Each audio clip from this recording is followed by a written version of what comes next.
Hello, welcome back to my channel. My name is Gemma and today I'm going to have a little gander at the Pulitzer Prize. Pulitzer Prize? Pulitzer. So, full disclosure, I stole this idea from Shelley Swearingen. Well, steal is probably a little harsh. I saw Shelley's video, well, she's done 2 videos now on the Pulitzer, and the hype train got me. What can I say?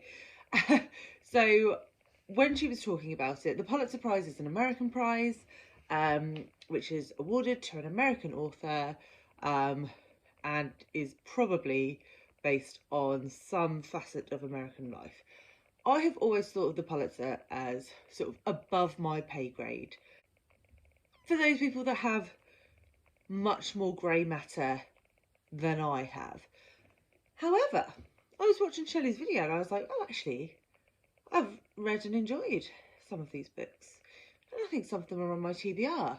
So I am going to full on plagiarise Shelley's original video and just run through the books that I have read, that are previous Pulitzer winners, and which ones are on my TBR. The ones that I've read, I'll sort of say whether I enjoyed them or not. But I'm now quite hyped for this year's winner, which I think is going to be announced on the 8th of May. The problem for the Pulitzer is that Pulitzer? Don't know how to say it. The problem for this prize is that they don't do a long list, short list winner. So it kind of misses out on all that hype that the Women's Prize and the International Booker and the Booker and the Gillette Prize and all these other prizes have, because they have an extended period of time, people get involved in reading the books and seeing what they think, and none of that happens with the Pulitzer. It's just like, 8th of May, we're going to tell you who the winner is. Done. So, you know, each to their own, but I think they're missing a trick, if I'm honest. So, technological paper at the ready. The ones that I have read, so this prize has been going for a hot minute, nearly 100 years. So the ones that I've read, and I'll work from the oldest to the newest, is the 1937 winner, Gone with the Wind by Margaret Mitchell, which I liked fine. It's quite a chunky book, but I thought it was perfectly readable. It does have some issues.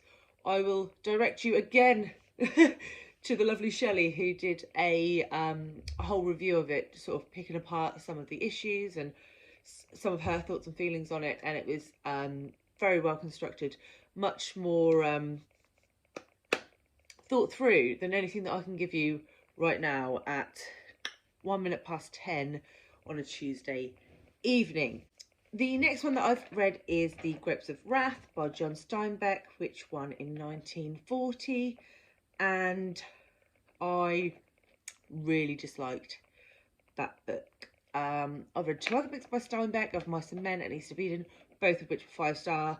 This one did not float my boat, so I'm a bit disappointed that that is the one that won, but c'est la vie. Next up, To Kill a Mockingbird, which won in 1961. Brilliant book by Harper Lee. Did I say that? It's by Harper Lee, if I didn't. Really enjoyed that. That's a 5-star read. Then we have the 1986 winner, Lonesome Dove, which I have been waxing lyrical about for like the last month. So yes, another 5-star. So we're doing okay here. Then we scoot along a bit to 2015, and All the Light We Cannot See by Anthony Doerr won this. I didn't love it. I thought it was a bit dull. Premise was interesting. Execution just killed it for me. Personally, I know a lot of people loved it. Don't come for me, but for me. Next we have the 2016 winner, The Sympathiser. So I DNF'd this last summer. it wasn't what I thought it was going to be. I thought it was going to be more about the Vietnam War, but really it was about a Vietnamese guy who sort of escaped Vietnam towards the end of the war, and it's more about his life in America and how he interacts with Americans and the Vietnamese government and that sort of thing. Yeah, DNF'd it, didn't like it. Then we get to 2017 and we have the Underground Railroad, the Underground Railroad by Colson Whitehead. I did like this book. I didn't love it. There's magical realism elements of it. It's very hard hitting. It should have been really up my alley, but it just didn't really work for me. But then the 2020 winner was The Nickel Boys by the same author, and I really did like that book a lot. Great twist at the end as well. So a bit of a mixed bag for the ones that I've read. Everything from DNF up to 5-star. So there could potentially be some good books undiscovered within the Pulitzer winners.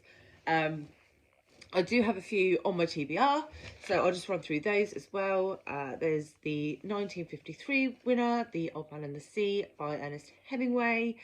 The Colour Purple, which won in 1983 by Alice Walker. My mum has been wanging on about me reading that book for about 18 months since she read it, so I really do want to get to that.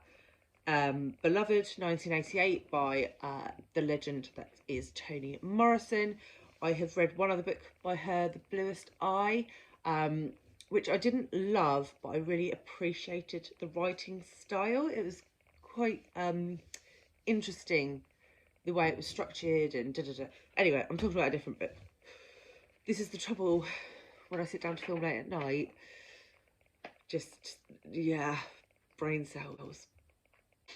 Then we have Breathing Lessons by Anne Tyler, which won in 1989.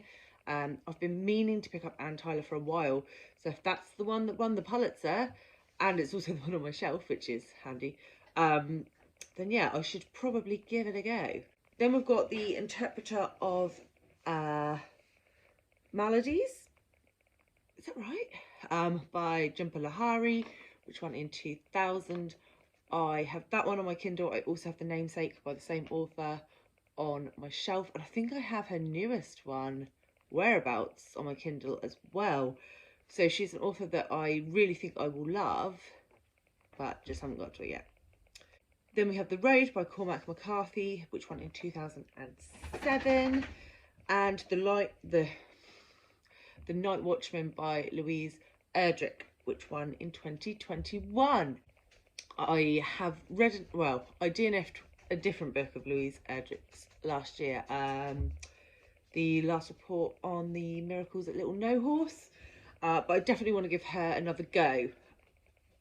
I'm going to be starting the sentence tomorrow, but yeah, The Night Watchman I do also have on my Kindle, so really there's quite a few there that either I've read or want to read.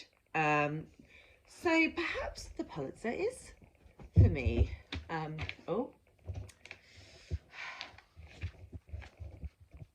Let me know, do you follow the Pulitzer?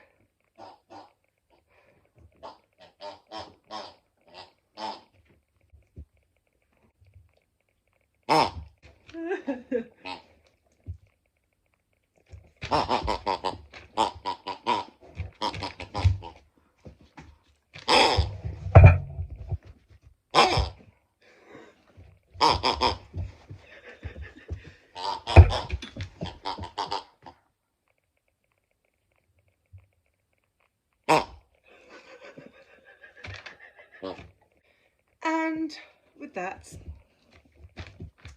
I will say good night. Good night.